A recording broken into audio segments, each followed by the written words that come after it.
Всем привет! В этом видео я расскажу, что можно успеть посмотреть в городе Родос за один день.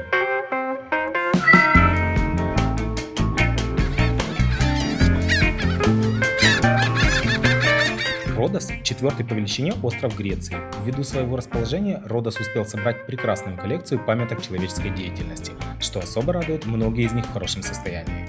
Попасть на остров через порт Мандраки, при входе в который по легенде стоял колосс Родосский, это прекрасная идея. Главный город острова Родос отлично выглядит с моря. В порту на Длинном моле расположены 3 ветряные мельницы. По преданиям, во времена рыцарей-госпитальеров их было 14.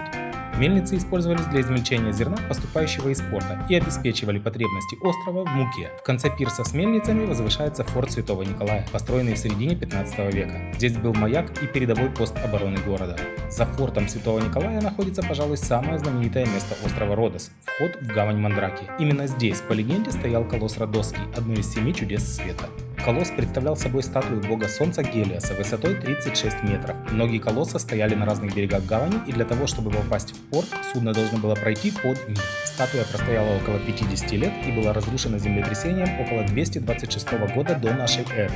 Местные жители обломки трогать не рисковали, боясь гнева богов около 800 лет, но потом все-таки продали их на металлолом. Сейчас на этом месте установлены колонны со скульптурами оленя и оленихи, современными символами Родоса. Жемчужина острова Родос – старый город, закрытый в 14-15 веке со всех сторон крепостными стенами и заселенный в 20 веке торговцами сувенирами. Крепость была построена рыцарями-госпитальерами и в 15 веке считалась самой неприступной христианской цитаделью. Со стороны гавани Мандраки в город можно попасть через ворота Свободы или ворота Святого Павла. Лично мне больше понравился второй вариант, потому что сразу за воротами можно посмотреть на башню Наилак, точнее на то, что от нее осталось. Снять красивый кадр между башенок на море и выйти из замка, для того чтобы, прогулявшись по набережной, зайти обратно через безумно красивые и пафосные морские ворота. С правой стороны от морских ворот в 200 метрах начинается улица Ипатон или улица Рыцарей, на которой проживали внезапно рыцари. На стенах домов тут можно встретить разнообразные гербы, химеры и статуи. В конце улицы Ипатон расположен внушительных размеров замок. Это была главная резиденция ордена госпитальеров Дворец Великих Магистров. Напротив замка на соседней улице есть часовая башня, построенная в 19 веке на месте более древней башни, разрушенной случайным взрывом. Вход платный, но посетить ее стоит ради прекрасного панорамного вида на город. Рядом с часовой башней проходит улица Сократа. Это оживленная торговая улица. Если вам нужны сувениры, тут их тьма.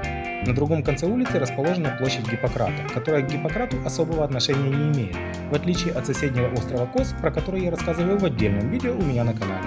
На площади Гиппократа есть муниципальная библиотека Кастеллани. На первый взгляд может показаться, что здание частично разрушено или недостроено, но нет, лестница без балюстрады – это характерное для 14 века местное архитектурное решение.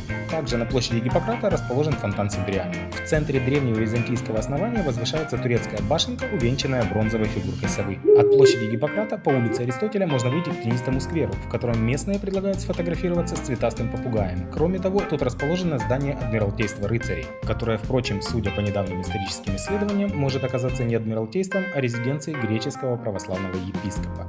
Дальше по улице находятся живописные руины церкви Сан-Мари-дю-Бург, построенной в XIV веке. Напротив церкви есть выход из старого города, который ведет к паромному порту, откуда всего за 40 минут можно добраться в турецкий город Мармарис. Подробнее о том, что посмотреть в Мармарисе, смотрите в отдельном видео у меня на канале.